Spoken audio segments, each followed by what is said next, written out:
श्रीकृष्ण जन्माष्टमीनिमित्त मी आज बनवले सुदामा लाडू. यालाच पोह्याचे लाडू, सुदामा लाडू किंवा गोविंद लाडू असेही म्हणतात. अतिशय साधी सोपी पद्धत आहे आणि घरच्याच उपलब्ध साहित्यात हे लाडू तयार होतात. दिसायला जितके सुंदर तितकेच खायला चविष्ट आणि कुरकुरीत होतात. एका कढईत तूप घ्यायचे. तूप चांगले गरम झाले की त्यात आपल्याला 2 कप पोहे टाकून घ्यायचे आहेत.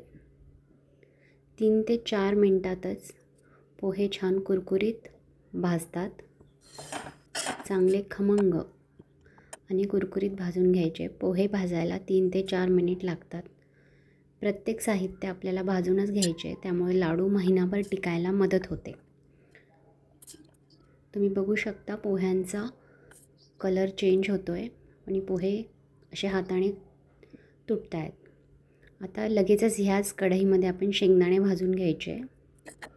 शेंगदाणे भाजताना गॅस थोडा मंद ठेवायचा आहे आणि शेंगदाण्याची साल सुटेपर्यंत शेंगदाणे भाजून घ्यायचे. काही मिनटातच बघू शकता शेंगदाण्याचा रंग बदलला आहे. शेंगदाणेसुद्धा छान खमंग भाजले गेले आहेत. शेंगदाण्याची साल सुटायला लागली. त्याच कढईत आपल्याला तूप घालायचे आणि त्यात काजू आणि बदाम सोनेरी रंगापर्यंत परतवून घ्यायचे. इथे मी 6 ते 7 काजू बदाम घेतलेत आणि तुम्ही बघू शकता चांगले सोनेरी रंगावर परतले. आता ह्याच कढईत मी खोबऱ्याचा कीस परतवून घेते.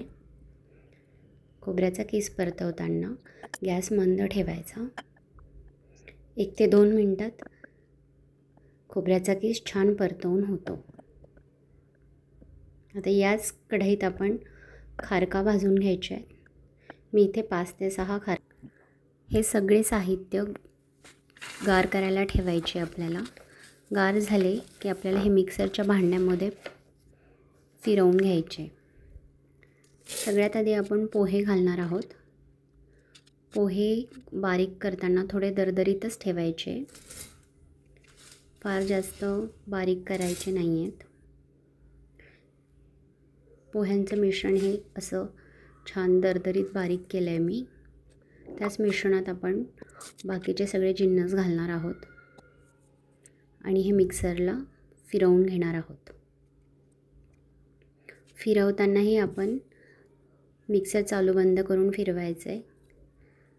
अतिशय छान टेक्स्चर आलं आहे लाडूचं. आता ह्याच मिक्सरच्या भांड्यात मी गूळ घालणार आहे. गूळ घालून मिश्रण मी दळून घेतलं आहे आणि अशा प्रकारे गुठळ्या फोडून घ्यायच्या आहेत. खूप असं छान मिश्रण तयार झालं आहे आपलं. यात आपण वेलची पावडर घालणार आहोत. तसेच मी खसखस भाजून ठेवली होती ती घातली आहे आणि 2 चमचे तूप घातले.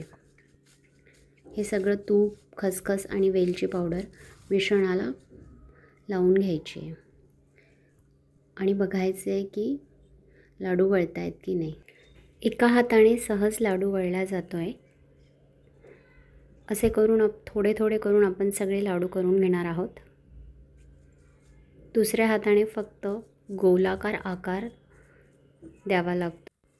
मस्त गोल गरगरीत लाडू तयार होत आहेत आपले. बघू शकता तुम्ही. अशाच प्रकारे मी सगळे लाडू बनवून घेणार आहे. मिश्रण आणि साहित्यांचं प्रमाण जर योग्य घेतलं तर लाडू खूप छान होतात. तुम्ही बघू शकता शेवटपर्यंत मिश्रण कोरडे झाले नाही आहेत. शेवटचा लाडूसुद्धा आपण गोल गरगरीत तयार करून घेतला आहे. तुम्हालाही हे लाडू आवडले असतील, लाडूची रेसिपी आवडली असेल तर नक्की शेअर करा, सबस्क्राईब करा चॅनलला. बघू शकता तुम्ही अतिशय सुरेख असे लाडू तयार झाले. हे सगळे लाडू मी एका नैवेद्याच्या पात्रात घेतले आहे. दिसायलाही अतिशय सुरेख आहे. मी तुम्हाला एक तोडून दाखवते. बघा किती छान टेक्स्चर आलं आहे. चला तर मग भेटूया पुन्हा एका नवीन रेसिपीसोबत. तोपर्यंत धन्यवाद.